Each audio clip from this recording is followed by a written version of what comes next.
The businessman walked through the airport terminal with his leather bag over his shoulder. He was tired but happy. The last 3 days had been full of meetings, presentations, and handshakes. His company had just signed the biggest deal in its history. Now he just wanted to get home, take a hot shower, and sleep in his own bed. He checked his phone one more time before reaching the gate. His assistant had sent him a message confirming that everything was ready for Monday's press conference. He smiled and put the phone back in his pocket. Everything was going perfectly. At the gate, he noticed the plane was one of the newer models. The airline had been advertising their upgraded fleet for months. There were posters everywhere showing smiling flight attendants in crisp new uniforms. Big letters promised a new standard of excellence and premium service for premium passengers. When his boarding group was called, he joined the line. He handed his boarding pass to the gate agent, who scanned it with a beep. The agent smiled and said, "Welcome aboard, sir. Enjoy your flight." He walked down the jetway and entered the plane. The first-class cabin was beautiful. The seats were wide and covered in soft leather. Each one had its own entertainment screen and plenty of space for his legs. He found his seat by the window in the third row and put his bag in the overhead compartment. As he sat down, he noticed a small card on his seat. It explained the airline's new policies, something about enhanced security measures and improved customer verification procedures. He glanced at it quickly but didn't read all the details. These cards were always full of legal language that didn't mean much to regular passengers. A flight attendant walked by, checking that everyone had their seatbelts fastened. She was a woman in her late 40s with blonde hair pulled back tight. Her uniform was spotless and her makeup was perfect. She looked at him and stopped. "Excuse me, sir. May I see your boarding pass?" He reached into his jacket pocket and pulled it out. She took it and studied it carefully, looking from the pass to his face and back again. After what felt like a long time, she handed it back. "Thank you," she said, but her voice was cold. She didn't smile. He thought it was strange, but he didn't worry too much about it. Maybe she was just having a bad day. He pulled out his laptop and started reviewing some files for work. Other passengers filled the cabin. A woman in a business suit sat across the aisle. An older couple took the seats behind him. A young man in expensive clothes settled into the row ahead. Everyone seemed relaxed and ready for the flight. The flight attendant came back. She stopped at his row again. "Sir, I need to verify your boarding pass one more time." He looked up from his laptop, surprised. "You just checked it a minute ago." "I know, sir. But I need to check it again. Company policy." He reached for his jacket again and handed her the boarding pass. She studied it even more carefully this time. She turned it over, looking at both sides. She held it up to the light as if checking for something hidden. The woman across the aisle watched with a confused expression. The older couple behind him leaned forward slightly, curious about what was happening. Finally, the flight attendant gave the pass back. "Thank you for your cooperation," she said. Again, no smile. Her eyes were hard and cold. He put the pass away and tried to focus on his work, but it was difficult now. He felt uncomfortable. Something was wrong, but he couldn't quite figure out what. The plane's engines started up. The captain's voice came over the speaker, welcoming everyone and talking about the weather. The flight would take about 5 hours. They would be flying at 35,000 feet. The usual information. As the plane prepared to leave the gate, the same flight attendant walked through the cabin one more time. She stopped at each row, checking seatbelts and making sure bags were stored properly. But when she reached his row, she stopped for longer than anywhere else. She looked at him carefully. Her eyes moved from his face to his laptop to his watch to his shoes. It felt like she was trying to memorize every detail about him. Or like she was looking for something wrong, some reason to question him. "Is everything all right?" he asked quietly. "Everything is fine, sir," she replied. But the way she said "sir" didn't sound respectful. It sounded almost sarcastic. She moved on, but he noticed she kept glancing back at him. Even when she was helping other passengers, her eyes would drift back to his row. The plane pulled away from the gate and started moving toward the runway. He tried to shake off the weird feeling. He told himself he was just tired. The last few days had been stressful. Maybe he was imagining things, but he wasn't imagining the way she kept watching him. And he wasn't imagining the look she gave him. There was something in her expression that he had seen before in his life. Something that made his stomach tight and his jaw clench. The plane turned onto the runway. The engines roared louder. In a few seconds, they would be in the air. He closed his laptop and looked out the window. The airport buildings rushed past as the plane picked up speed. Then they were lifting off, leaving the ground behind. He took a deep breath and tried to relax. It was just a 5-hour flight. Soon he would be home. Whatever weird energy was coming from that flight attendant, he could handle it. He had dealt with much worse in his life, but as the plane climbed higher into the sky, he had a feeling that this flight was going to be different from all the others. Something was about to happen. He just didn't know what yet. The seatbelt sign stayed on as they continued climbing. The flight attendant walked back through the cabin and once again, she stopped at his row. She stared at him for a moment without saying anything. Then she walked away toward the front of the plane. He watched her go, wondering what he had done to deserve this treatment. Wondering why she seemed so focused on him when there were dozens of other passengers in first class. Wondering if the next 5 hours were going to be as uncomfortable as the last 10 minutes had been. Outside his window, the city below got smaller and smaller. The plane leveled off and the seatbelt sign finally turned off. Other passengers started pulling out books and tablets. Some closed their eyes to sleep. The normal sounds of a flight filled the cabin, but nothing felt normal to him. Not with those cold eyes watching him from the front of the plane. An hour into the flight, the businessman felt thirsty. He had been working on his laptop, answering emails and reviewing contracts. His mouth was dry and he wanted something cold to drink. He pressed the call button above his seat. A soft chime sounded. He waited, expecting someone to come quickly. In first class, service was usually fast, but nobody came. He waited another minute and pressed the button again. Still nothing. Finally, the same blonde flight attendant appeared. She walked slowly down the aisle, taking her time. When she reached his row, she crossed her arms. Yes? Her voice was not friendly.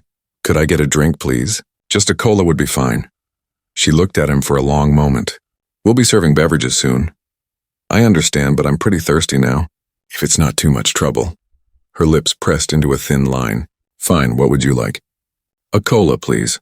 With ice. She walked away without another word. He noticed that she stopped at the galley and talked to another flight attendant in a low voice. Both of them looked back at him. The other flight attendant seemed confused, shaking her head slightly. 5 minutes passed. Then 10. He wondered if she had forgotten about his drink. Other passengers were getting beverages now. The younger flight attendant was pushing a cart down the aisle, smiling and chatting with people. But she skipped his row completely. She went right past him as if he wasn't there. He raised his hand. Excuse me, I'm still waiting for my drink. The younger flight attendant looked embarrassed. Oh, I'm sorry. I thought someone already helped you. What would you like? Before he could answer, the blonde flight attendant appeared again.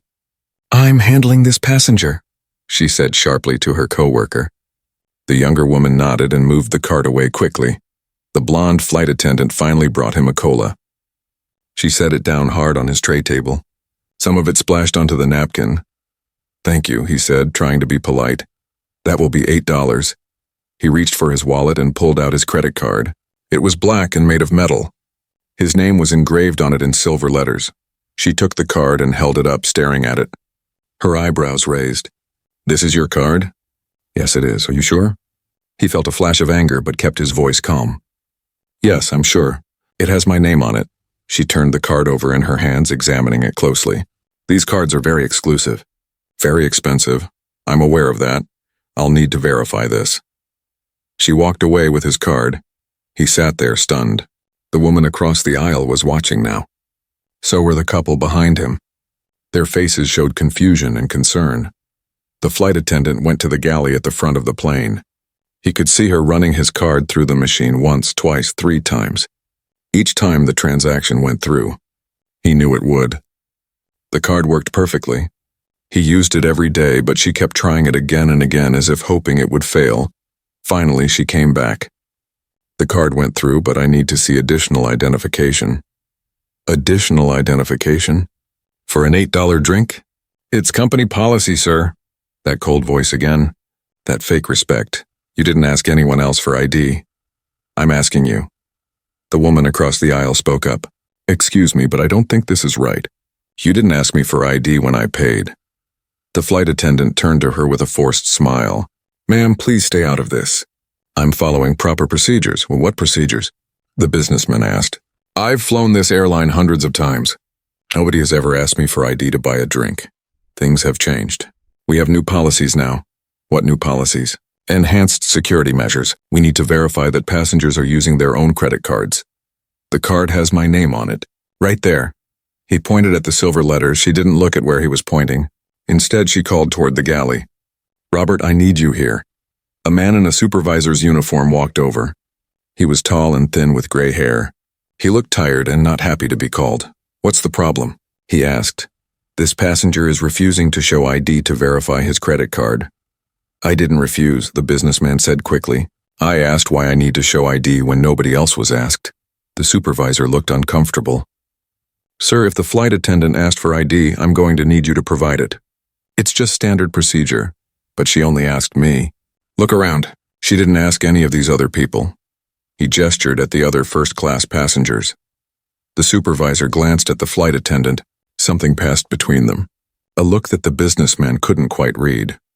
Sir, I'm going to need to see your ID or we'll have a problem. The businessman took a deep breath. He could feel everyone watching. He reached into his wallet and pulled out his driver's license. He handed it to the supervisor. The supervisor looked at it, then at the credit card, then at his face. Thank you, he said, handing both back. Everything checks out. Of course it checks out, the businessman said. I told you it would. The flight attendant stood there with her arms crossed. She didn't apologize. She didn't say anything. She just stared at him with those cold eyes. The supervisor cleared his throat. Is there anything else you need, sir? Yes, I need to understand why I was singled out. Why was I the only person asked for ID? We ask for ID randomly. For security, random, really? Because it doesn't feel random. The woman across the aisle spoke again. I don't think this was random at all. I've been watching, and she's been treating him differently since we boarded. Ma'am, I appreciate your concern, but this doesn't involve you, the supervisor said. It involves all of us when we see someone being treated unfairly. The older man from the row behind leaned forward. She's right. This doesn't seem right. The businessman held up his hand. I appreciate your support, but I can handle this. He looked directly at the supervisor. I want to speak with the captain. The flight attendant's face changed. For the first time, she looked worried. That won't be necessary. I think it is necessary. I want to file a formal complaint. Sir, there's no need to escalate this, the supervisor said. Everything has been resolved. Your card was verified. You have your drink? Nothing is resolved. I was humiliated in front of all these people for no reason. The flight attendant stepped closer. You're being very difficult, sir. If you continue to cause a disturbance, I'll have to report you. I'm causing a disturbance? I asked for a drink. You're the one who made this into a problem. Your attitude is the problem. He felt his anger rising but fought to control it. He knew that losing his temper would only make things worse. He had learned that lesson many times before in his life. I'm going to remain calm, he said slowly, but I am going to file a complaint, and I do want to speak with the captain when we land. The flight attendant leaned down slightly, her voice low enough that only he and a few nearby passengers could hear. Maybe you would be more comfortable in a different section of the plane. We have seats available in coach. The words hung in the air like poison. Several passengers gasped.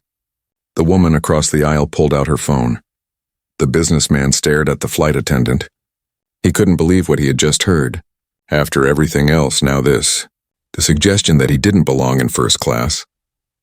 That he should move to the back of the plane. He had worked his whole life to get where he was. He had built a company from nothing.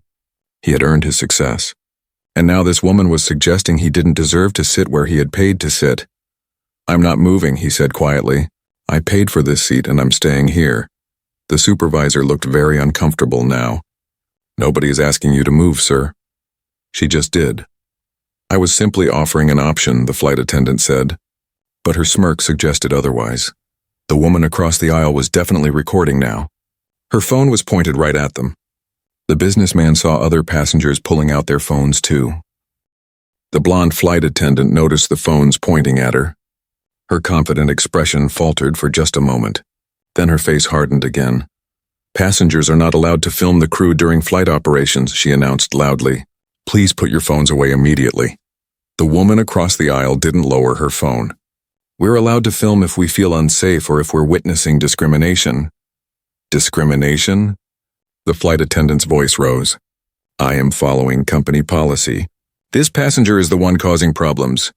What problems? The businessman asked. Please tell everyone here exactly what I did wrong. You've been uncooperative from the start. You questioned my authority. You refused to comply with simple requests. I showed you my boarding pass 3 times. I showed you my ID. I answered every question. How is that uncooperative? The supervisor put his hand on the flight attendant's shoulder. Jennifer, maybe we should step away and let everyone calm down. But Jennifer wasn't done. She pointed at the businessman. Sir, I'm going to need you to stop being disruptive. If you continue this behavior, you will be removed from this aircraft. Removed? We're 30,000 feet in the air. When we land, security will be waiting. And you may be banned from this airline. A younger passenger in the front row stood up. This is crazy. He didn't do anything wrong. We all saw what happened. You're the one who started this. Sit down, sir, Jennifer snapped. This is none of your concern. It's everyone's concern when we see this kind of treatment, the young man replied. He didn't sit down. More passengers were speaking up now. The cabin was filling with voices. Some people were defending the businessman. Others were recording everything on their phones. A few looked scared, worried that the situation would get worse. The businessman stayed in his seat. He kept his hands visible on the armrests. He knew that any sudden movement could be twisted into something threatening. He had to be careful. He had to stay calm even though his heart was racing. I haven't broken any rules, he said clearly. I haven't threatened anyone. I haven't raised my voice until just now. All I did was ask for a drink and question why I was being treated differently than other passengers. Jennifer crossed her arms. You're imagining things. I treat all passengers the same. That's not true, the older woman from behind said. She stood up too. I've been watching you since we boarded. You checked his boarding pass multiple times. You ignored him when he asked for a drink. You demanded ID from him but nobody else. And now you're threatening him. I'm doing my job. No, the older woman said firmly. You're doing something else entirely. The businessman looked at this stranger who was defending him. She was maybe 60 years old, wearing a business suit and pearl earrings. She had kind eyes and a determined expression. Thank you, he said to her. She nodded. My husband and I didn't raise our children to stay silent when we see injustice. Jennifer's face turned red. How dare you call me unjust? I follow every rule. I do everything by the book. Then show us the book, the woman across the aisle said, still recording. Show us where it says you can ask one passenger for ID but not others. Show us where it says you can suggest someone move to coach after they've paid for first class. The supervisor looked like he wanted to disappear. Everyone, please. Let's all just calm down and enjoy the rest of the flight. Calm down? The businessman shook his head. You want me to calm down after being accused of fraud, threatened with removal, and told I should sit somewhere else? Nobody accused you of fraud, the supervisor said weakly. She asked me 3 times if this was really my credit card. What do you call that? Jennifer stepped forward again. I call it preventing crime. Do you know how much credit card fraud happens on airlines? I was protecting the company. By assuming my card was stolen? I didn't assume anything. Yes, you did. You looked at me and you decided I couldn't possibly have a card like this. You decided I didn't belong here. That's not true. Then why me? Answer that question. Why did you single me out? Jennifer opened her mouth, but no words came. She looked at the supervisor. He looked away, the silence stretched out. Everyone was waiting for an answer. The phones kept recording. Finally, Jennifer said, I'm calling the captain. This passenger is clearly disturbed and creating a dangerous situation. I'm sitting in my seat speaking calmly. How is that dangerous? She ignored him and picked up the phone that connected to the cockpit. She turned her back and spoke in a low voice. The businessman couldn't hear what she was saying, but he saw her gesturing angrily. The woman with the pearl earrings sat down next to him, even though it wasn't her seat. Don't worry, she said quietly. We're all witnesses. Everyone here saw what really happened. I appreciate that. But I've been through situations like this before. Sometimes witnesses don't matter. They'll matter this time. Look at all these phones. This whole thing is being recorded. He glanced around the cabin. She was right. At least 6 people were filming. Maybe more. Whatever happened next would be documented. Jennifer hung up the phone and turned back around. The captain wants to speak with you after we land. Security will meet the plane. Security? The businessman almost laughed. It was so absurd. For what crime? Disorderly conduct. Threatening crew members. Creating a disturbance. I never threatened anyone. You've been aggressive and hostile from the beginning. That's a lie. The woman across the aisle shouted. She was still recording. I've been watching everything. He's been nothing but polite. Other passengers agreed. Voices filled the cabin again. He didn't do anything wrong. This is ridiculous. We're all witnesses. I'm posting this online right now. Jennifer's confidence was cracking. She could see that she was losing control of the situation. The other passengers weren't supporting her. They were supporting him. The younger flight attendant who had been pushing the drink cart earlier came over. She looked worried. Jennifer, maybe we should just let this go. Everyone is getting upset. Stay out of this, Rachel, Jennifer hissed, but I don't understand what he did. I was here for most of it. He just asked for a drink. I said stay out of it. Rachel stepped back, but she was shaking her head. She clearly disagreed with what was happening. The businessman pulled out his phone. I'm going to call my lawyer when we land. And I'm going to file a formal complaint with the airline, the FAA, and the Department of Transportation. Go ahead, Jennifer said, but her voice wasn't as strong as before. I followed all the rules. We'll see what the investigation shows. Are you threatening me now? No, I'm telling you what I'm going to do. There's a difference. The supervisor finally found his courage. Jennifer, I think you should go work in the back galley for the rest of the flight. I'll handle things up here. But that's not a suggestion. Jennifer's mouth opened and closed. She looked at all the passengers staring at her. She looked at all the phones recording her. For the first time, she seemed to understand that she had made a terrible mistake. But instead of apologizing, she just turned and walked quickly toward the back of the plane. Her shoulders were stiff. Her hands were clenched into fists. The supervisor took a deep breath. Sir, I apologize for this situation. Please let me know if you need anything for the rest of the flight. What I need is for this to be reported properly. What I need is for something to actually change. I'll make sure the captain knows everything that happened. Will you? Or will you protect your employee? The supervisor didn't answer. He just nodded slightly and walked away. The woman with the pearl earrings patted the businessman's hand. You handled that with real grace. I'm not sure I would have stayed so calm. I've had practice, he said quietly. She understood what he meant. Her eyes were sad. I'm sorry you've had to have practice. The woman across the aisle was still recording. I'm going to make sure everyone sees this video.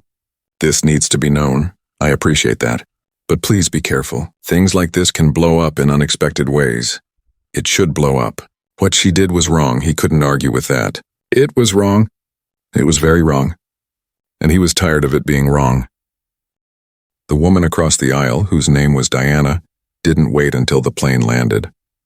She had good internet service through the plane's Wi-Fi, and she started uploading the video immediately. She typed quickly on her phone, "You won't believe what I just witnessed on my flight." A black businessman was harassed by a flight attendant for ordering a drink. She checked his boarding pass 3 times, demanded ID for his credit card, and suggested he move to coach. All while treating white passengers normally. This is 2025 and this is still happening. Share this everywhere. She posted the video to 3 different social media platforms. Then she sat back and watched. The businessman was trying to work on his laptop again, but his hands were shaking slightly. The woman with pearl earrings, whose name was Margaret, was still sitting nearby, keeping him company. Try not to let it eat at you, Margaret said gently. Easier said than done. I know. 10 minutes passed. Diana's phone started buzzing. And buzzing. And buzzing. She looked at the screen and her eyes went wide. Oh my God, she whispered. What? The businessman asked. The video. It's already been shared 3,000 times. He felt his stomach drop. 3,000 times in 10 minutes? This was bigger than he expected. Diana kept watching her phone. Now it's 5,000. Wait, 7,000. This is spreading really fast. Other passengers who had also posted videos were getting similar results. The young man in the front row showed his phone to his seatmate. Look at this. Someone already made it into a news article, a small blog, but still. The businessman closed his eyes for a moment. He had hoped to handle this quietly. File a complaint, maybe get an apology, move on with his life. But now it was public. Now everyone would know. Margaret noticed his distress. Are you worried about the attention? I'm a private person. I don't like being in the news. Unfortunately, sometimes the only way to create change is to let people see what's really happening. I know. I just wish it didn't have to be me. Diana leaned across the aisle. I hope you're okay with me posting this. I should have asked first, but I was just so angry. It's fine. You were right to post it. I'm just processing everything. Do you want me to say your name in the comments? People are asking who you are. He thought about it for a moment. If he stayed anonymous, the story would still spread, but maybe die down faster. If he used his name, it would add credibility, but also bring more attention. Let me think about it, he said. But the decision was made for him. Someone in the cabin who recognized him from business magazines had already posted his name. Within minutes, people were searching for him online. They found his company website, his social media profiles, articles about his success, photos from charity events. Diana's phone buzzed again. Someone just posted, Diane, do you know who that is? He's a billionaire. He founded Tech Vision Solutions. He was named one of the top entrepreneurs under 40. The story was changing now.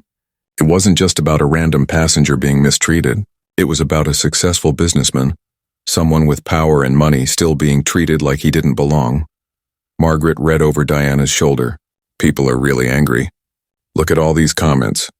The businessman finally looked at Diana's phone. The comments were rolling in faster than he could read them. This is disgusting. I had the same thing happen to me on a flight last year. Why are we still dealing with this in 2025? I'm never flying this airline again. Someone needs to be fired for this. This is why we need better training for service workers. More people were posting their own videos of the incident now. Every angle was being shared. The moment when Jennifer demanded his ID. The moment when she suggested he move to coach. The looks on other passengers' faces. Someone had even recorded Jennifer walking angrily to the back of the plane after the supervisor sent her away. Her face was visible. Her name tag was visible. Within an hour, the hashtag was trending. Not just nationally, but internationally. People around the world were watching the videos and sharing their own stories of discrimination. A famous actor posted, I've experienced this exact same thing. Being successful doesn't protect you from racism. Nothing does. A news anchor shared the video with the comment, This is required viewing for anyone who thinks we live in a post-racial society. Civil rights organizations started releasing statements. They praised the businessmen for staying calm. They condemned the airline. They demanded immediate action. The airline's official social media accounts were being flooded. Thousands of comments appeared on every recent post. Explain this video. Why was this passenger treated this way? I'm canceling my flight next week until you address this. Your flight attendant needs to be fired immediately. The airline's social media team tried to respond with generic statements. We are aware of the incident and are investigating. But that only made people angrier. Investigating? We all saw what happened. There's nothing to investigate. Fire her! This is a pattern with your airline. I found 10 other complaints just like this one. The businessman watched all of this happening on Diana's phone. It felt surreal. An hour ago, this was a private humiliation. Now millions of people knew about it. His own phone started ringing. He looked at the screen. It was his assistant, he answered. I assume you've seen the video. Everyone has seen the video. It's literally everywhere. Are you okay? I'm fine. Embarrassed, angry, but fine. The press is already calling the office. They want statements. Tell them I'll release a statement when we land. I need time to think about what to say. Understood. But just so you know, this is huge. Every major news outlet is covering it. He hung up and rubbed his temples. A headache was forming behind his eyes. Margaret touched his arm gently. I know this feels overwhelming, but maybe it's good that this is getting attention. Maybe something will actually change. Maybe, he said, but he didn't sound convinced. Diana showed him another post. This one was from a travel blogger with 2 million followers. She had shared the video and written a long post about her own experiences with discrimination while traveling. The post was being shared thousands of times per minute. A journalist on the plane, sitting several rows back, was already writing an article on his laptop. He had interviewed 3 passengers about what they witnessed. He was planning to publish as soon as they landed. The businessman could see Jennifer through the gap between seats. She was standing in the back galley talking on a phone. Her face was pale. She kept shaking her head. Someone had probably told her about the videos, about how fast they were spreading. The supervisor came back to check on the businessman. "Sir, I want you to know that we're taking this very seriously. A full report will be filed." "A full report to who?" "Your bosses who created the policy that allowed this to happen." The supervisor didn't have an answer for that. More notifications kept coming. The story had jumped from social media to traditional news outlets. All the major networks were picking it up. Billionaire harassed on flight after airline implements new policy. Viral video shows shocking treatment of black businessman in first class. Flight attendant under fire after confrontation with passenger. Someone found the airline's new policy document and posted it online. People started analyzing the language, pointing out how vague it was, how it could easily be used to justify discrimination. "Look at this wording. Staff may request additional verification when deemed necessary." Who decides what's necessary? This is basically giving permission to target whoever they want. Legal experts started weighing in. Civil rights lawyers offered their services. Someone started a petition demanding the airline change their policies. It got 10,000 signatures in the first hour. The businessman's phone kept buzzing. Text messages from friends who had seen the video. Emails from reporters. Notifications from social media where people were tagging him. He turned off his phone. It was too much, but even with his phone off, he could hear the conversations around him. Other passengers were talking about the incident, about the video, about what it meant. "I can't believe this happened." "I can believe it. This stuff happens all the time. We just don't usually see it." That flight attendant must be freaking out right now. Good, she should be. 3 hours into the flight, a news helicopter was already waiting at their destination airport. Word had spread about which flight he was on and when it would land. The captain made an announcement. "Ladies and gentlemen, due to the situation earlier in the flight, there will be some delays during our deplaning process. We ask for your patience and cooperation." Some passengers groaned, others understood. Everyone knew this wasn't going to be a normal landing. Diana looked at her phone one more time before the captain asked everyone to put devices away for landing. "The video has been viewed 10 million times, she said quietly. 10 million times in less than 4 hours. The businessman stared out the window at the clouds below. 10 million people had watched his humiliation. 10 million people now knew his face, his name, his story. He didn't know if that was a good thing or a terrible thing. Maybe it was both. The plane landed with a gentle bump, but nobody moved. The captain asked everyone to remain seated.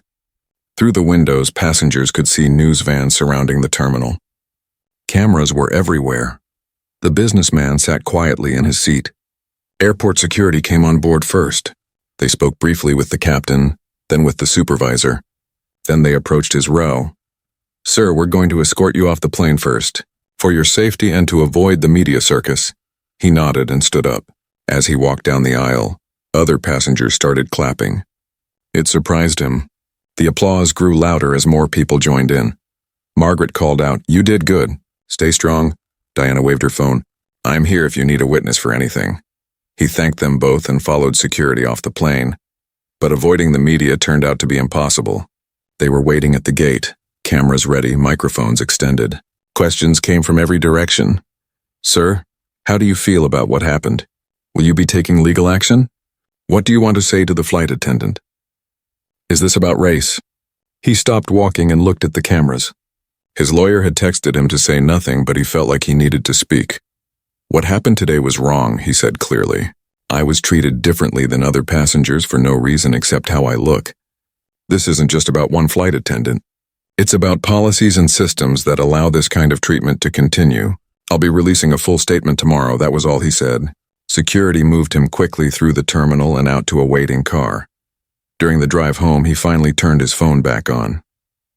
It exploded with notifications. Hundreds of them. He ignored most and called his lawyer. "Don't say anything else to the press," his lawyer advised. "Let me handle this. We need to be strategic. I don't want to be strategic. I want this to mean something. I want something to change. It will. But we have to be smart about how we approach this." That night, while he tried to rest, the internet kept working, and what people found was damaging to the airline. A tech reporter discovered internal emails from the airline. Someone had leaked them.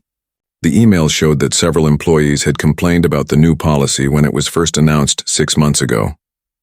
One email from a flight attendant read, "This new verification policy is too vague.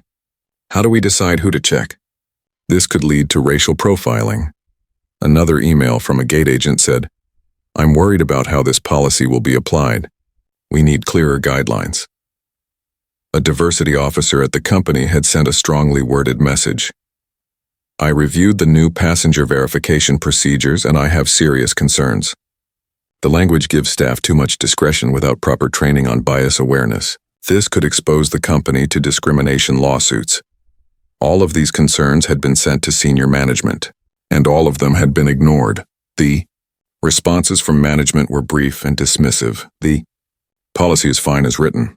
Staff will use their professional judgment.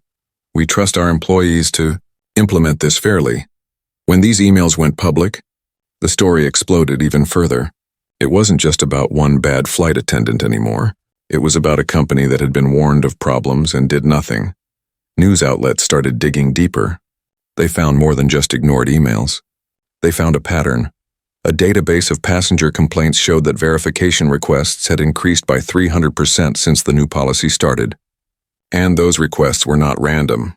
75% of passengers asked for additional ID were people of color. Only 15% were white passengers. The numbers were damning. They showed exactly what many people suspected. The policy was being used to target certain passengers. Investigative journalists found former employees willing to talk.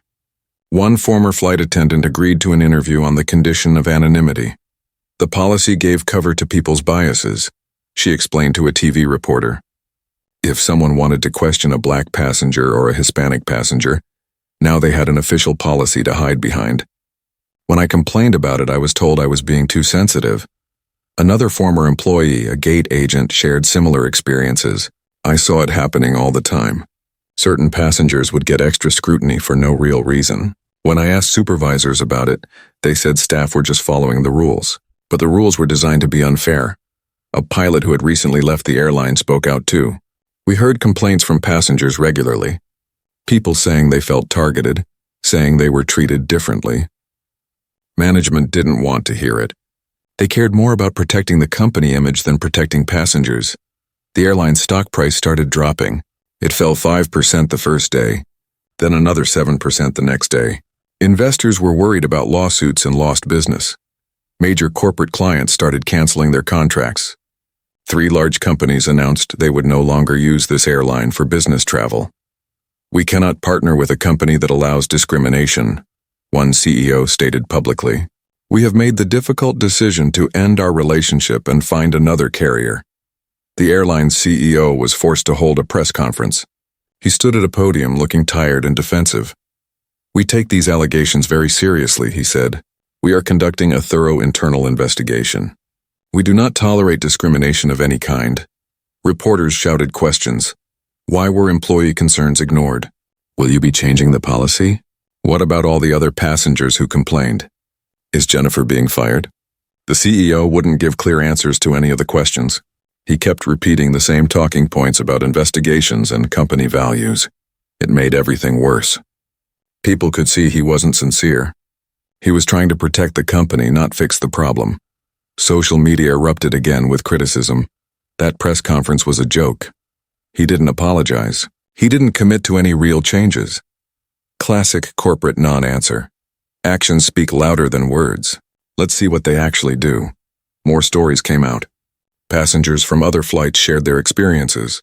A woman described being questioned about her first-class ticket because the agent didn't believe she could afford it. A man talked about being asked to move seats because another passenger felt uncomfortable near him. There were dozens of stories. Maybe hundreds. They had been happening quietly for months, but now people felt safe to speak up. Civil rights organizations held press conferences. They presented research showing how airline policies were being used to discriminate against passengers of color across the industry, not just at this one airline. "This is a systemic problem," said the director of one major civil rights group. "Airlines need comprehensive reform. They need better training, clearer policies, and real accountability when discrimination occurs." Legal experts analyzed the situation on news programs. They explained how vague policies could violate civil rights laws. They talked about previous airline discrimination cases and how they were settled. This company is facing serious legal exposure, one law professor explained. Not just from this one passenger, but potentially from hundreds of others who were treated similarly. The businessman watched all of this from his home. He gave a few more interviews, carefully choosing his words. He talked about systemic problems, not just individual prejudice. He emphasized that this was bigger than him. "I have resources and a platform to fight back," he told one reporter. But what about all the people who experienced the same thing and couldn't fight back? What about the passengers who just accepted it because they didn't think anyone would believe them? "Those are the people I'm thinking about." His words resonated. They were shared widely. People appreciated that he wasn't just focused on his own experience. Meanwhile, Jennifer, the flight attendant, had become the face of the scandal. Her name and photo were everywhere.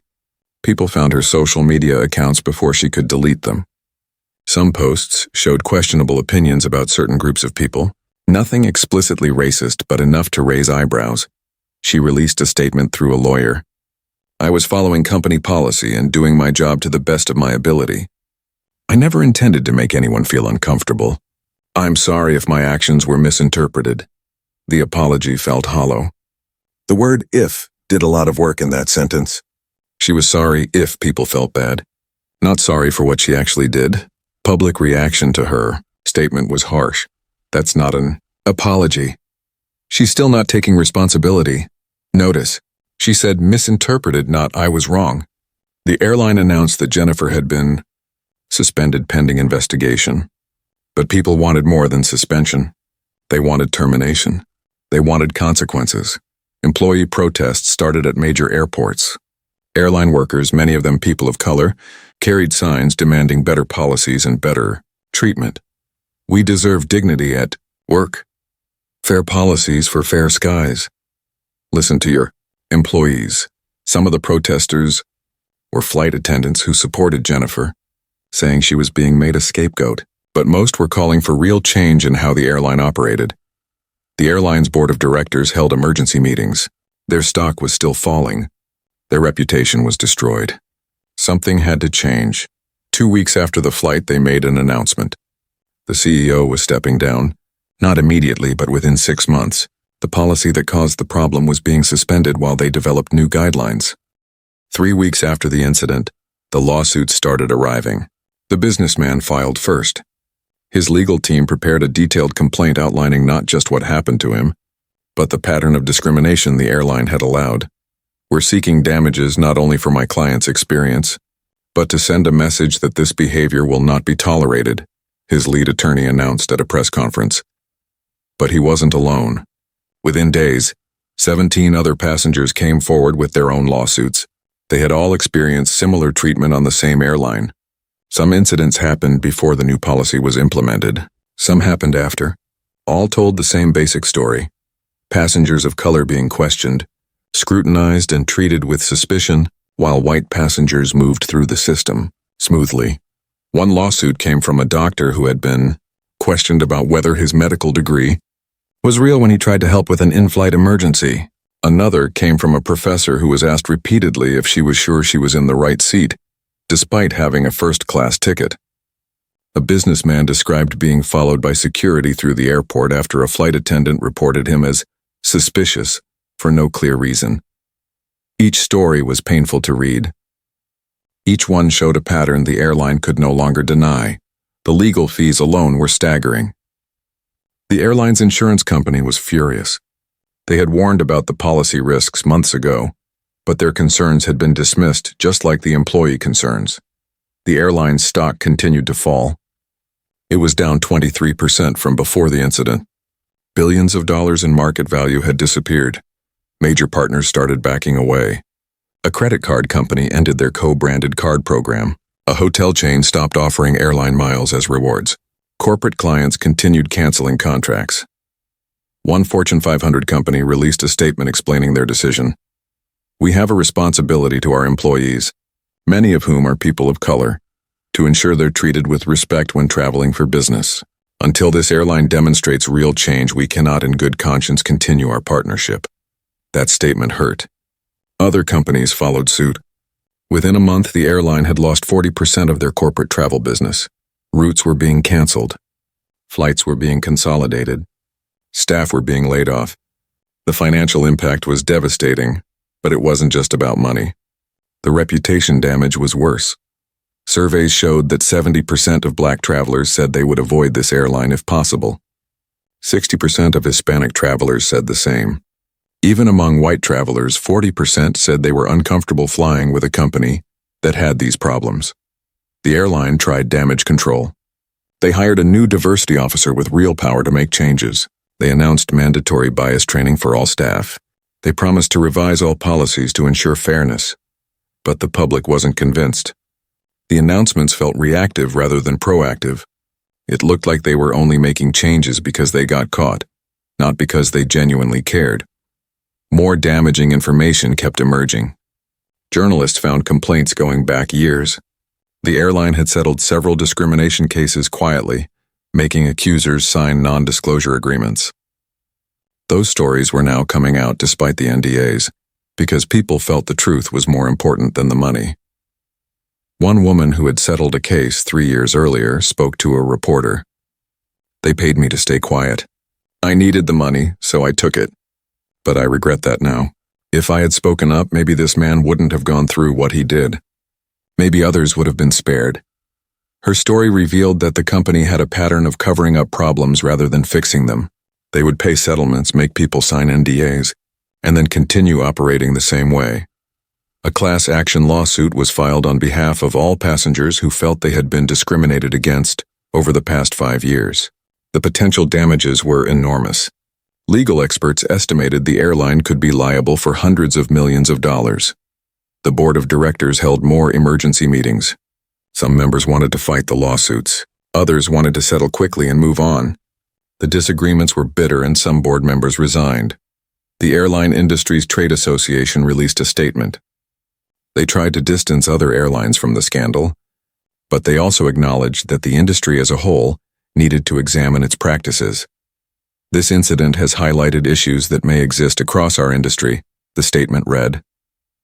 "We commit to working with civil rights organizations to develop best practices that ensure all passengers are treated with dignity and respect." It was a start, but activists wanted concrete action, not just words. Meanwhile, Jennifer, the flight attendant at the center of it all, was fired. The airline's investigation had concluded that she violated company values and brought disrepute to the brand. Her union fought the termination, arguing that she was following the policy as written and was being scapegoated. They filed a grievance. The situation became even more complicated. Some people had sympathy for Jennifer. They argued that she was a product of her environment, that the airline's poor training and vague policies set her up to fail. Others insisted she made her own choices and had to face consequences. The businessman tried to stay out of that debate. In interviews, he emphasized systemic problems over individual blame. "One person being fired doesn't fix anything," he said. "We need to change the systems that allowed this to happen. We need accountability at every level, from flight attendants to executives to board members." His measured approach earned respect. He wasn't out for revenge. He wanted real change, but privately he was struggling. The constant media attention was exhausting. Strangers recognized him everywhere he went. Some wanted to share their own stories of discrimination. Others wanted to take selfies. Some criticized him for not being angry enough or for being too angry.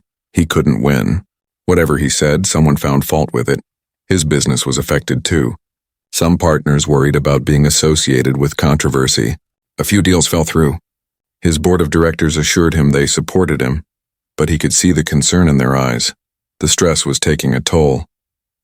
He wasn't sleeping well. He had lost weight. His doctor suggested therapy to process the trauma of the incident and the aftermath. "What you experienced was a violation," his therapist explained, "not just in that moment, but in how your dignity was stripped away publicly. That kind of trauma takes time to heal." He attended therapy sessions weekly. It helped to talk to someone who understood the psychological impact of discrimination. Meanwhile, other airlines were watching the fallout carefully. They started reviewing their own policies. Some made changes proactively to avoid similar scandals. Others waited to see how the lawsuits played out. Pilot unions issued statements supporting better training. Flight attendant unions were divided. Some supported reforms. Others worried about increased scrutiny and more rules to follow. The whole industry was in turmoil.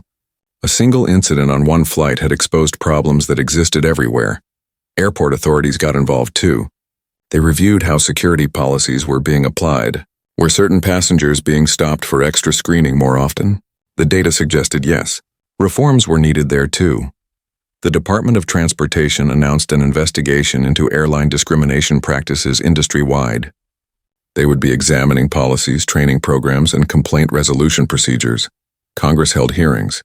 The businessman was invited to testify. So were civil rights leaders, airline executives, and affected passengers. He sat at a table facing rows of senators and representatives. Cameras recorded everything. He told his story again calmly and clearly. He answered questions. He made recommendations. We need federal standards for anti-discrimination training, he testified. We need transparent reporting of discrimination complaints. We need real consequences when airlines fail to protect passengers. And we need to listen to the people who have been experiencing this for decades. His testimony was powerful. Senators from both parties praised his composure and his constructive suggestions, but he was exhausted when it ended. The constant reliving of the experience was wearing him down. 6 months after the incident, the airline reached a settlement with him. The terms were confidential, but sources said it was a substantial sum. More importantly, the airline agreed to implement specific reforms that he and civil rights organizations had requested. They would create an independent monitoring system. They would publish annual reports on discrimination complaints. They would involve community advocates in policy development. They would establish a compensation fund for other affected passengers. The businessman donated most of his settlement money to civil rights organizations working on transportation equity. He kept enough to cover his legal fees and made a statement explaining his decision. This was never about money for me. It was about making sure this doesn't happen to others. I hope these reforms will create real change. But despite the settlement, despite the reforms, despite all the attention, he wondered if anything would really be different. Policies could be changed. Training could be mandated. But could hearts and minds be changed? Could the deep-seated biases that created these problems really be eliminated? He didn't know. He hoped so. But he had his doubts. 1 year after the incident, the businessman sat in a conference room with leaders from 3 civil rights organizations. They were reviewing the anti-discrimination training program they had developed together. It had taken months of work. They consulted with psychologists who specialized in bias. They interviewed hundreds of service workers about their experiences and challenges. They tested the program with focus groups. They refined it based on feedback. The result was comprehensive. It wasn't just a few videos that employees could sleep through. It was an interactive program that made people confront their own biases. It used real scenarios. It taught specific skills for treating all passengers fairly. It included consequences for discrimination and rewards for excellent service. "This is good work," said one of the civil rights leaders, a woman who had been fighting discrimination for 30 years. "Really good. If airlines actually implement this properly, it could make a real difference." The businessman nodded. 7 airlines have already committed to using it. That's millions of employees who will go through this training. 7 out of how many airlines total? Someone asked. In the U.S., about 30 major ones. But 7 is a start. Once they see results, others will follow. The program launched with a press conference. The businessman spoke about turning his painful experience into something constructive. The civil rights leaders spoke about the importance of addressing bias in all service industries, not just airlines. Airline executives who had adopted the program spoke about their commitment to change. The media coverage was positive. People were cautiously hopeful that real progress was being made, but the businessman knew that training alone wasn't enough. Policies had to change too. Accountability had to be real. The airline from the original incident had made significant changes. They replaced most of their senior leadership. They established an independent oversight committee that included civil rights advocates and had real power to investigate complaints. They published quarterly reports showing how many discrimination complaints they received and how they were resolved. The transparency was unprecedented in the industry. Other airlines watched to see if it would work. The numbers from the first year were revealing. Complaints actually went up at first, not because discrimination got worse, but because passengers finally believed their complaints would be taken seriously. People reported things they would have previously stayed quiet about. Each complaint was investigated thoroughly. Some led to retraining, some led to terminations, some resulted in policy changes. The airline showed it was serious about accountability. Slowly, the complaints started decreasing, not because they were being suppressed, but because behavior was actually changing. Employees knew they would be held accountable. Passengers felt respected and safe. The businessman flew on that airline again, deliberately. He wanted to see the changes for himself. He booked a first-class ticket and boarded with some anxiety. But the experience was different. The flight attendants were professional and warm with everyone. Nobody asked for his boarding pass 3 times. Nobody questioned his credit card. Nobody suggested he might be more comfortable somewhere else. It was how air travel should be. Normal, boring, uneventful. When he landed, he wrote about the experience in a blog post.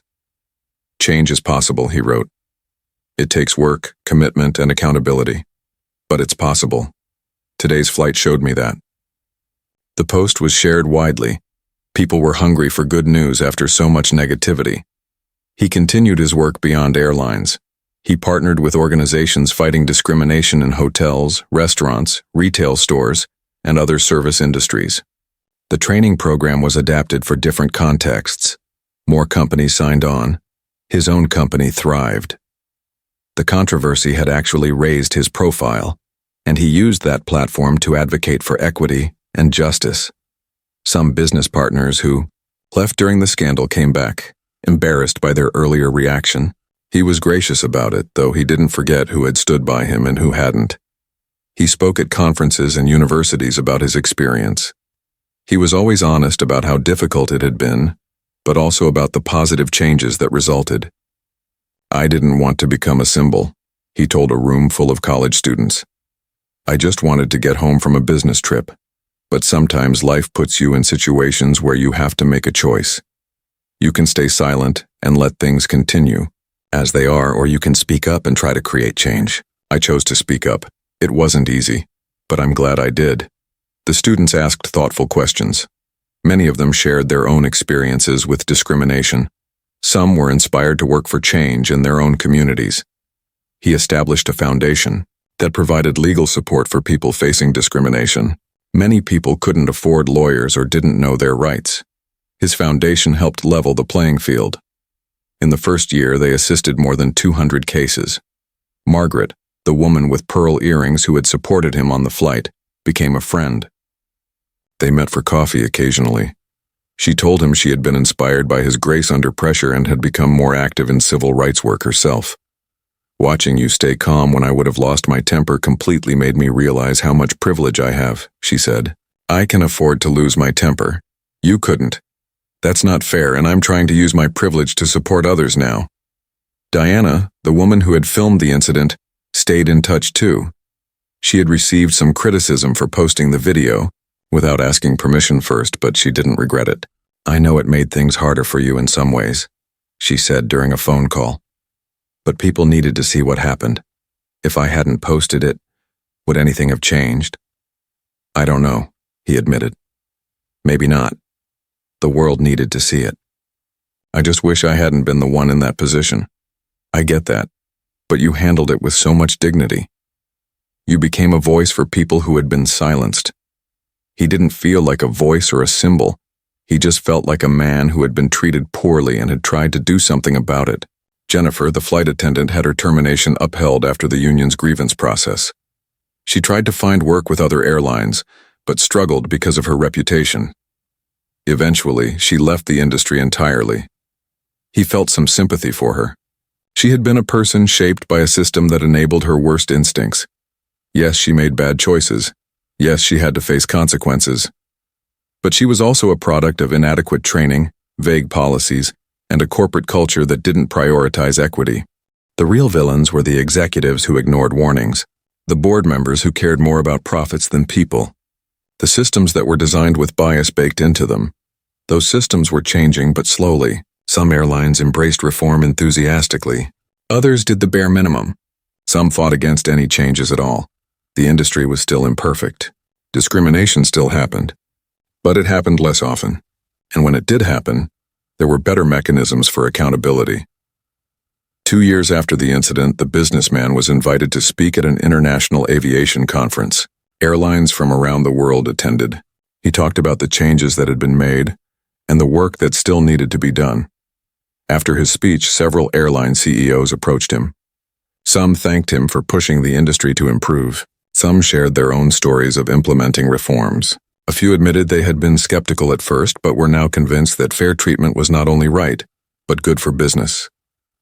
"Our customer satisfaction scores are higher than ever," one CEO told him. "Turns out treating people with respect is good for the bottom line." Who knew? The businessman smiled at the sarcasm. A lot of people knew. You just needed to listen to them. He flew regularly for business and had mixed experiences. Some flights were wonderful. Some were just okay. One time he noticed a flight attendant treating another passenger poorly, and he intervened politely but firmly. The situation was resolved quickly, and he filed a report later. He saw that the airline followed up and addressed it. The systems were working. Slowly, imperfectly, but working. His own healing took time. The therapy helped. The activism helped. Seeing real change helped. But there were still moments when he felt angry about what happened. Moments when he wondered why he had to be the one to go through it. Moments when he resented the burden of being a symbol. But then he would get an email from someone who had used his foundation's legal services to fight discrimination. Or he would hear about a flight attendant who credited the training program with helping them recognize their own biases. Or he would see another airline announce new equity initiatives. Those moments made it worthwhile. 3 years after the incident, he was on a flight to give a keynote speech about leadership and justice. A flight attendant recognized him. "I just want to say thank you," she told him quietly. "I'm a black woman who works in this industry. What you did, speaking up the way you did, it made things better for all of us. The training I received because of your situation taught me things I use every day." He thanked her for her words. After she walked away, he sat back in his seat and closed his eyes. He thought about that terrible flight 3 years ago. The humiliation, the anger, the fear that nothing would change, but things had changed. Not completely, not everywhere, but enough to matter. He opened his laptop and looked at his speech. He had written about how one incident could spark a movement if people were willing to do the hard work of creating change. How systems could be reformed if there was enough pressure. How justice was possible if people demanded it. He believed those words. He had lived them. The plane took off smoothly. The flight was uneventful. The service was excellent. It was exactly how it should be for everyone, every time. And while there was still work to do, still battles to fight, still changes to make, he felt something he hadn't felt in a long time. Hope. Real, genuine hope that the world could be better, that people could learn, that systems could change, that dignity and respect could be universal rather than privileges reserved for some. He looked out the window at the clouds below and the sky above. Somewhere down there, someone else might be facing discrimination today. But because of what happened to him, because of the work that followed, that person had a better chance of being heard, believed, and supported. That knowledge made everything worthwhile. The fight wasn't over. It would never really be over. But progress had been made and progress mattered. He smiled, opened his laptop, and got back to work. There were more speeches to give, more policies to reform, more people to help. The journey continued.